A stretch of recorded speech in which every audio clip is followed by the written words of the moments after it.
awaited Devara trailer వచ్చేసింది. Never before in Indian cinema అన్నట్లు trailer ఉంటుందంటూ team చెప్పారు.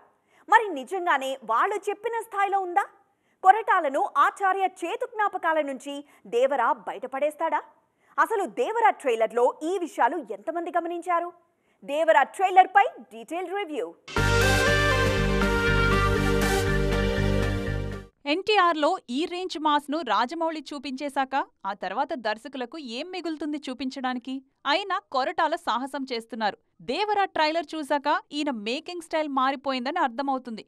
ఇదివరకు సినిమాల్లో నేటివిటీ ఉండేది, కానీ ఇప్పుడు దేవరలో మాత్రం యూనివర్సల్ అప్పీల్ కనబడుతోంది. దేవరా సినిమా అనౌన్స్ చేసిన రోజు నుంచి కూడా విజువల్స్ గురించి ప్రత్యేకంగా మాట్లాడుతున్నారు. అదే ఇప్పుడు ట్రైలర్లోనూ కనిపించింది. 2 నిమిషాల 40 సెకండ్లలో విజువల్ ఫీస్ట్ చూపించారు కొరటాల. అలాగే టెక్నికల్ వర్క్ కూడా అద్భుతంగా ఉంది. సముద్రంలోని విజువల్ షాట్స్ చాలా బాగున్నాయి. ట్రైలర్లోనే ఇలా ఉంటే రేపు సినిమా మన ఊహకే వదిలేస్తున్నారు కొరటాల.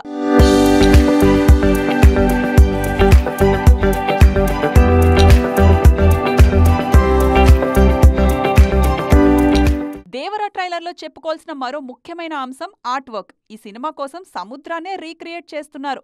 ట్రైలర్లోనూ దీన్ని బాగా హైలైట్ చేశారు. ముఖ్యంగా సముద్రంలో వచ్చే యాక్షన్ ఎపిసోడ్స్, అండర్ వాటర్లో కనిపించే అస్థిపంజరాలు, ఈ షాట్స్ అన్నీ అదిరిపోయాయి.